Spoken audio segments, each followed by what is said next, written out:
ನಮ್ಮ self love 365 ಅಲ್ಲಿ participate ಮಾಡ್ತಾ ಇದ್ದೀರಾ ಅಮ್ಮ. ಪ್ರತಿನಿತ್ಯ ವೆಲ್ನೆಸ್ ಪ್ರೋಗ್ರಾಮ್ನ ಅನುಭವಿಸ್ತಾ ಹೇಗೆ ಅನ್ನಿಸ್ತಾ ಇದೆ ದಯವಿಟ್ಟು ಹೇಳಿ. Thank you so much ma'am. ನಮಸ್ತೆ. ತುಂಬಾ ಚೆನ್ನಾಗಿದೆ. ನಾನು ಡೈಲಿ ಮಿಸ್ ಮಾಡದೆ ನೋಡ್ತೇನೆ. ಎಷ್ಟು ಚೆನ್ನಾಗಿದೆ ಯೋಗ. ಬಟ್ ಮೈಂಡ್ ರೀಡಿಂಗು ಮತ್ತೆ ನೀವು ಕೊಡೋ ಇದೊಂದು ಒಂದೊಂದು ಸೆಕೆಂಡ್ ಕೂಡ ನಾವು ಮಿಸ್ ಮಾಡಲ್ಲ. 2 ನಿಮಿಷ ಆ ಕಡೆ ಈ ಕಡೆ ಮತ್ತೆ ಬಂದು ಓಪನ್ ಮಾಡಿ ನೋಡಿ 2-3 ಸಲ ಕೇಳ್ತೀನಿ. ತುಂಬಾ ಚೆನ್ನಾಗಿದೆ. ತುಂಬಾ ನಾವೇನ್ ಅನ್ಕೊಂಡಿದ್ವಿ ಅದಕ್ಕಿಂತ ಚೆನ್ನಾಗಾಗ್ತಿದೆ madam. Thank you so much ma'am. ಅಮ್ಮ, ಪ್ರತಿನಿತ್ಯ ಆರೋಗ್ಯದಲ್ಲಿ ಮತ್ತೆ ನಿಮ್ಮ ಮನಸ್ಥಿತಿಯಲ್ಲಿ ಬದಲಾವಣೆ ಅನ್ನಿಸ್ತಾ ಇದೆಯಾ? 100% ಆಗ್ತಿದೆ ಮೇಡಮ್. ಪ್ರತಿಯೊಂದು ಆಗ್ತಿದೆ. ಇವತ್ತು ಶನಿವಾರ ವೇದ ಟೀಚರ್ ಬರ್ತಾರಲ್ಲ ಅವರು ತುಂಬಾ ಚೆನ್ನಾಗಿದೆ. ಎಷ್ಟು ಹೇಳೋದನ್ನ ಸಾಧ್ಯ ಮೇಡಮ್. ಅದೊಂದು ಲೆಟರ್ ಬರಬೇಕು ಅನ್ಕೊಂಡೆ ಬಟ್ ಟೈಮ್ ತುಂಬಾ ಚೆನ್ನಾಗಿದೆ. ಈ ಧ್ಯಾನ ಮಾಡುವಾಗ ಹಂಗೆ ಒಬ್ರು IAS ಆಫೀಸರ್ ಯಾರೋ ಗೊತ್ತಿಲ್ಲ ಬಂದ್ರು.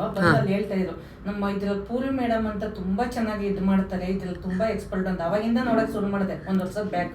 ಬಟ್ ಮತ್ತೆ ಡಿಸ್ಟರ್ಬೆನ್ಸ್ ಬಿಟ್ಬಿಟ್ಟಿದೆ. ಮತ್ತೆ ಇವಾಗ ಈ ಆನಪಾನ ಸತಿ ಕಂಟಿನ್ಯೂ ಮಾಡುವಾಗ ಹಂಗೆ ಅಚಾನಕ್ ವಿಡಿಯೋಗಳು ಬರ್ತಿದ್ವಲ್ಲ, ನೋಡಿ ನೋಡಿ ನೋಡಿ ಸಡನ್ ಕ್ಲಾಸ್ ಬಂತು. ಮ್ಯಾನಿಫೆಸ್ಟೇಷನ್ ಕ್ಲಾಸ್ ಫಸ್ಟ್ ತಗೊಂಡೆ. ಆಮೇಲೆ ಇನ್ನರ್ ಹಿಂಗ್ 7 ಸೇರಿಸ್ತೆ ಮಗಳನ್ನ ನಾನು ತಗೊಂಡ್ವಿ, ಇಬ್ರು ತಗೊಂಡ್ವಿ. ತುಂಬಾ ಚೆನ್ನಾಗಾಯ್ತು. ಆಮೇಲೆ ನಾನ್ ಕಂಟಿನ್ಯೂ ಮಾಡಿದ್ವಿ 365 ಮತ್ತೆ ಕಂಟಿನ್ಯೂ ಏನ್ ಮಾಡ್ಬೇಕು ಅನ್ನೋಷ್ಟೊತ್ತಿಗೆ ಇದು ಕೊಡ್ತಾನೆ ಇದ್ವಿ.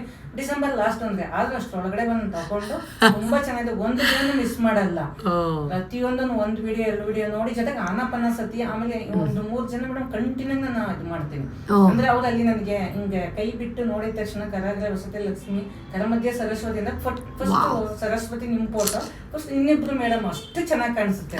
3 ಜನನು ಕಣ್ಣು ಮುಂದೆ ಬಂದು ಬೆಡ್ಡಿಂದ ಎದ್ದೇಳುವಾಗ ತುಂಬಾ ಚೆನ್ನಾಗಿ ಬರುತ್ತೆ ಮೇಡಮ್. ಅದು ನನ್ನ ಫೀಲಿಂಗ್ ಹೇಳಿದ್ರೆ ನಂಬಲ್ಲ ಜನ, ಆದ್ರೆ ನಂಬುವಷ್ಟು ನನಗೆ ಆಗಿದೆ. ಇದು ನಿಮ್ಮ ಅನುಭವ ಅಮ್ಮ, ತಲೆ ಕೆಡಿಸ್ಕೊಳ್ಬೇಡಿ, ನಿಮ್ಮ ಸತ್ಯ ಇದು. ಅಂದ್ರೆ ಇನ್ನೊಂದೇನು ಅಂದ್ರೆ ಅಮ್ಮ, ಈ ಸೆಲ್ಫ್ ಲವ್ 365 ಅಲ್ಲಿ ನಮ್ಮ ಭಾವನೆಗಳಿಂದ ನಮ್ಗೆ ಹೇಗೆ ಅನಾರೋಗ್ಯ ಬರುತ್ತೆ, ನಮ್ಮ ಮನಸ್ಥಿತಿ ಕೆಟ್ಟಾಗ ಹೇಗೆ ಸಮಸ್ಯೆ ಬರುತ್ತೆ ಅಲ್ವಾ, ನಮ್ಮ ಎನರ್ಜಿನ ಹೇಗೆ ಚೆನ್ನಾಗಿ ಇಟ್ಕೊಂಡಾಗ ಹೇಗೆ ಅದೃಷ್ಟ ಅನ್ನೋದು ಒಲ್ದು ಬರುತ್ತೆ, ಇದೆಲ್ಲ ಎಳೆಯಾಗಿ ಅರ್ಥ ಆಗ್ತಾ ಇದೆ ಅಂತ ಅನ್ಸುತ್ತಾ? ಇವತ್ತು ಬೆಳಿಗ್ಗೆ ನಾನು ಅದಕ್ಕೆ ಹೇಳ್ತೀನಿ ಮೇಡಮ್. ಏನ್ ಅನ್ಕೊಂಡಿದ್ವಿ ಅದಾಗುತ್ತೆ. ಮಗಳನ್ನು ಬರ್ತಾ ಹೇಳ್ತಾ ಇರ್ಲಿ ನಾನು ಏನ್ ಅನ್ಕೊಂಡೆ ಆಗ್ತಮ್ಮ ಈಗ ಹೋಗೋಷ್ಟೊತ್ತಿಗೆ. ಅವಳು ಸ್ವಲ್ಪ ಕನೆಕ್ಟಿವ್ ಜಾಸ್ತಿ ಇದೆ. ಮಗ ಯಜಮಾನ ಸ್ವಲ್ಪ ಇನ್ನ ಡಿಲೇ ಬರ್ತಾರೆ ಅನ್ನೋ ಒಂದು ನಂಬಿಕೆ. ಮನೆಯೆಲ್ಲ ಫುಲ್ ವೈಬ್ರೇಷನ್ ಇದೆ. ನೀವು ಒಂದು ಯಾವ್ದೋ ಒಂದು ಇದ್ರಲ್ಲಿ ಒಂದು ಹೇಳ್ಕೊಟ್ಟಿದ್ರಿ, ನಮ್ಮ ಮನೆ ಶಾಂತಿ ಬೆಳಕು ಸಮೃದ್ಧಿಯಿಂದ ಕೂಡಿದೆ ಅಂತ. ನಿಮ್ ಪ್ಲಸ್ ಫಸ್ಟ್ ಕ್ಲಾಸ್ ಇನ್ನಲ್ಲಿ ಹಿಂಗ್ ಅಟೆಂಡ್ ಮಾಡಿದಾಗ ಜಯ ವಿಜಯ ಅಂತ ಲಾಸ್ಟ್ ಅಲ್ಲಿ ಬರೀತೀನಿ ನಾನು ಹೊಸ್ಲು ಮುಂದೆ. ಮಧ್ಯಕ್ಕೆ ಸಮೃದ್ಧಿ ಆಗಿದೆ ಅಂತ ಬರ್ದಾಗಿಂದ ಇವತ್ತವರೆಗೂ ನಾನು ಸಮೃದ್ಧಿ ಆಗಿದ್ದೀನಿ. ಕರೆಕ್ಟ್. ಆಮೇಲೆ ನಾನು ಪ್ರತಿ ಹಬ್ಬಗಳನ್ನು ಬಿಡಿಸ್ತಿರೋ ಸಮೃದ್ಧಿ ಅದು ಹೂವ ಇದೆಯಲ್ಲ ಅದು ಫುಲ್ ಬಿಡಿಸ್ತೀನಿ ಮೇಡಮ್. ಹೌದಾ? ಕೈಯಲ್ಲಿ. ಅರೆ ವಾ, ನಂಗೊಂದು ಫೋಟೋ ಕಳಿಸ್ಬೇಕು ನೀವು ಅದ್ರದ್ದು. ಎಸ್, ತುಂಬಾ ಖುಷಿ ಆಯ್ತು ನಿಮ್ಮ ಅಭಿಪ್ರಾಯ ಕೇಳಿ ಅಮ್ಮ. ಒಳ್ಳೇದಾಗ್ಲಿ, ನಿಮ್ಮ ಆರೋಗ್ಯದಲ್ಲಿ ನಿಮ್ಮ ಜೀವನದಲ್ಲಿ ಇನ್ನೂ ವೃದ್ಧಿ ಆಗ್ಲಿ ಅಮ್ಮ. Thank you. ಏನಾದ್ರು ಹೇಳಕ್ ಇಷ್ಟ ಇದೆಯಾ? ತುಂಬಾ ಆಸೆ ಇದೆ. ಎಸ್, ಖಂಡಿತ ಭಗವಂತ ಅದಕ್ಕೂ ಕೃಪೆ ಮಾಡೇ ಮಾಡ್ತಾನಮ್ಮ. ಒಳ್ಳೇದಾಗ್ಲಿ ನಿಮ್ಗೆ. Thank you. Thank you. ನಿಮ್ಮನ್ನು ಮೀಟ್ ಮಾಡೋದೇ ಒಂದು ದೊಡ್ಡ ಭಾಗ್ಯ. ಇರ್ಲಿ ಅಮ್ಮ, ನನ್ನ ಅದೃಷ್ಟ ಅದು. ಥ್ಯಾಂಕ್ ಯು ಅಮ್ಮ. Thank you.